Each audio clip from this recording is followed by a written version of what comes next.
Hello, writer and reader friends. I am back with another fabulous episode about writers and coffee.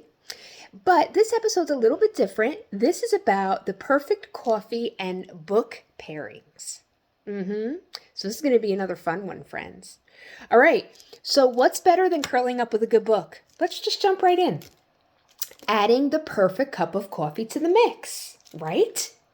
So here are 5 coffee and book pairings designed to enhance your reading experience across various genres. All right, so let's start with romance. Okay, so the book mood is heart-fluttering moments, passionate encounters, and happily ever afters. We all love those, don't we?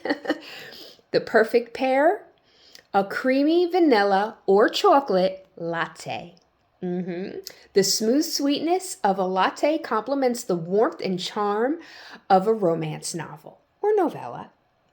It's like sipping on love in a cup. Aww. As you root for the characters to find their forever. Isn't that sweet? All right, family saga. So the book mood there is generational drama, deep connections, and emotional highs and lows. What are you thinking would be the perfect pair with a family saga? How about a robust French press brew with a splash of cream? A family saga deserves a coffee that's bold and layered. Makes sense, right? Just like the intricate stories within the pages. The richness of the French press mirrors the depth of family secrets and triumphs. That sounds about right. I think I did good with that pairing. All right, let's hop on over to a psychological thriller. Who loves reading those? Okay, so the book mood there is nail-biting tension, unpredictable twists, and edge of your seat suspense. What are you thinking? What are you thinking you need? I'm thinking decaf, but that's not what I wrote. The perfect pair would be a dark espresso shot, maybe 2. I guess it kind of depends on your personality for this one. For me, if I'm reading something kind of crazy and maybe a little anxiety ridden, I'd go for decaf. But I could see adding a shot of espresso to this too. It just adds to it, fuels the fire. So you can go either way with that one. Intense and unrelenting, espresso provides the jolt you need to keep turning the pages late into the night. That's why I said we could definitely do that. Espresso shots with this one too. Its strong, no-nonsense flavor mirrors the thrilling grind of the games unfolding in your book. That makes sense, right?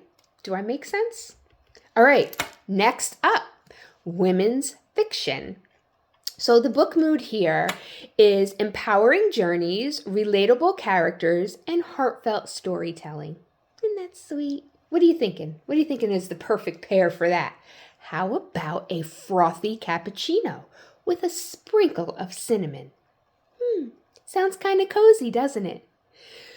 The classic coffee drink is elegant and comforting and cozy. The perfect accompaniment to tales of personal growth, friendships, and life's ups and downs. I think I hit the nail on the head with that one. All right, how about this? How about nonfiction? What do you think? What goes good with nonfiction? So the book mood of a nonfiction is typically inspiring, informative, and packed with real-world insights, right? Now, let me just share this before we move forward with nonfiction and pairing it with a brew. I read cookbooks like they're fiction novels. Does anybody else do that? Am I alone here?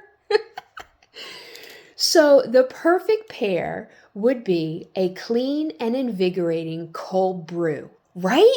Don't you want something like cold and crisp when you're learning new things? I don't know. It just seemed to fit to me. So nonfiction best pairs with the crisp clarity of a cold brew, keeping your mind sharp and engaged, right? As you soak up fascinating facts and ideas, a cold brew all the way. You can do regular, you can do decaf, whatever. So let me just, before we wrap this up, I would like to share that I'm a fan of Dunkin'.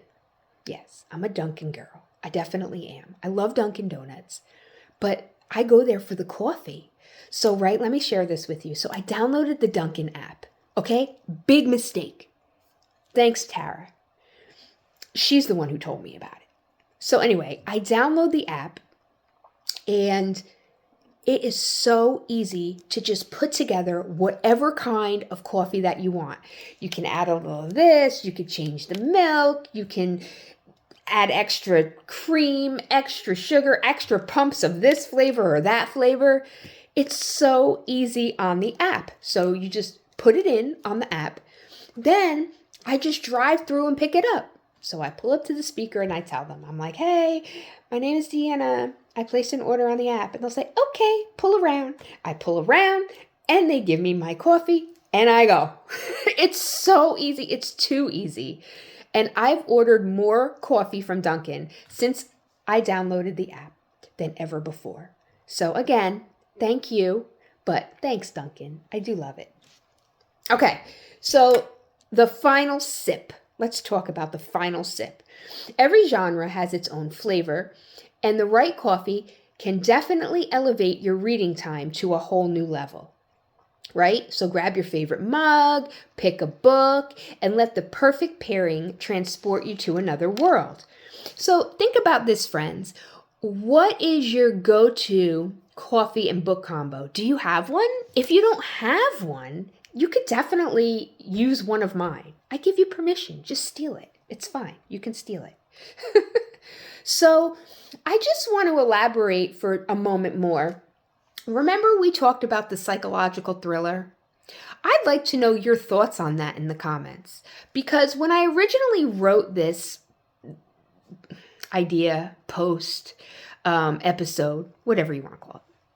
See, what I do is I write it first, and then I come on here, and I read what I've written, and do my podcast episode. So when I first wrote it, I went with the dark espresso shot or two because I was thinking, yes, it'll help keep you awake so you can read more, which can really apply to any book, really, if we think about it. But as I was talking with you guys, I was thinking, if I'm already kind of twisted up over a book and maybe I have a little anxiety going on, do I want to add more to it? You might be thinking, yes, Deanna, we do. But you could go either way, right? With that one, I could go either way, really. But if I find myself dozing, okay, yes, an espresso shot. And it's the weekend, of course, because if it's during the week and I have to get up for work, I don't think that's a good idea. I think I'd go with the decaf. All right, friends. So I hope you've enjoyed our little episode today on the perfect coffee and book pairings. Let me know your thoughts. Let me know if you enjoyed the episode, if you agree with my pairings, if you have ideas for different pairings. I'd love for you to share them in the comments below. And I'd also like to know what you guys are thinking about this series, the Coffee and Writer series that I've got going on here with the Write It podcast, because I've been having a lot of fun writing these.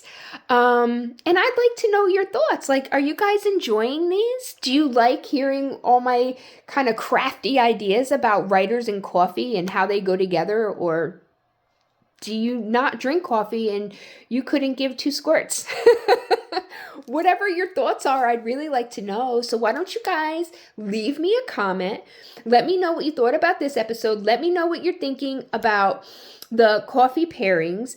And tea applies too. I guess I could write a whole nother one about tea because I'm also a tea drinker. I like tea. So if you are a tea drinker and you have tea and book pairings, love to hear about that in the comments as well. Okay, friends, enough. So thank you for being here. Thank you for taking part in my podcast.